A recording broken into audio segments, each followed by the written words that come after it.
പ്രഥമ വീർ സവർക്കർ പുരസ്കാരം അത് ശശി തരൂർ വാങ്ങുമോ ഇല്ലയോ എന്നുള്ളതായിരുന്നു ഇന്ന് രാവിലെ മുതലുള്ള കൗതുകം. എന്തായാലും ആ പുരസ്കാരം ശശി തരൂർ സ്വീകരിക്കില്ല.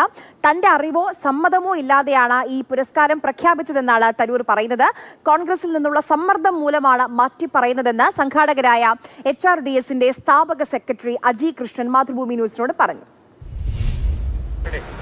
പ്രഥമ വീർ സവർക്കർ പുരസ്കാരം വിവാദമായതിന് പിന്നാലെ HRDSനെ തള്ളി ശശി തരൂർ രംഗത്തെത്തി. അദ്ദേഹത്തിന്റെ അറിവോ സമ്മതമോ ഇല്ലാതെയാണ് അവാർഡ് പ്രഖ്യാപിച്ചത് എന്നുള്ള കാര്യം ശശി തരൂർ വ്യക്തമാക്കുന്നുണ്ട്. കഴിഞ്ഞ ദിവസങ്ങളിൽ മാധ്യമങ്ങളുടെ ചോദ്യങ്ങൾ വഴിയാണ് തനിക്ക് ഈ അവാർഡ് പ്രഖ്യാപിച്ചത് എന്നുള്ള കാര്യം ശശി തരൂർ പറയുന്നു. മാത്രമല്ല, വലിയ വീഴ്ച സംഭവിച്ചത് ഈ അവാർഡ് ഓർഗനൈസേഴ്സ് ആയിട്ടുള്ള HRDSന്റെ ഭാഗത്താണുള്ള പ്രതികരണം കൂടിയാണ് ശശി തരൂരിന്റെ ഭാഗത്തു നിന്നും ഉണ്ടായിരിക്കുന്നത്.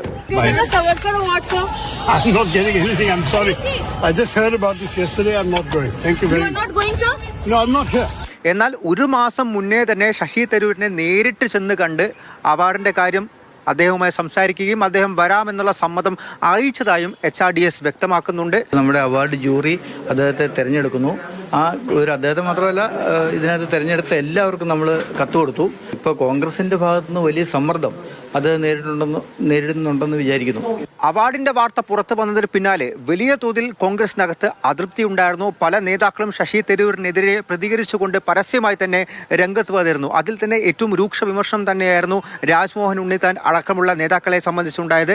ഇത് കേരള ഘടകത്തിലും അതുപോലെ തന്നെ AICCക്കും ഒരേപോലെ അതൃപ്തി ഉണ്ടായിരുന്നു. ഒരു തരത്തിലും അദ്ദേഹം ഈ അവാർഡ് വാങ്ങരുത് എന്നുള്ള കാര്യം തന്നെയായിരുന്നു കോൺഗ്രസ് ഒരേ സ്വരത്തിൽ മുന്നോട്ട് വെച്ചത്. ശശി തരൂർ ഈ അവാർഡ് പ്രഥമ വീർ സവർക്കർ പുരസ്കാരം വാങ്ങില്ല എന്നുള്ള കാര്യം തന്നെ തറപ്പിച്ച് പറഞ്ഞിരിക്കുകയാണ്. അദ്ദേഹം കൊൽക്കത്തയിലേക്ക് മടങ്ങുകയും ചെയ്തിട്ടുണ്ട്.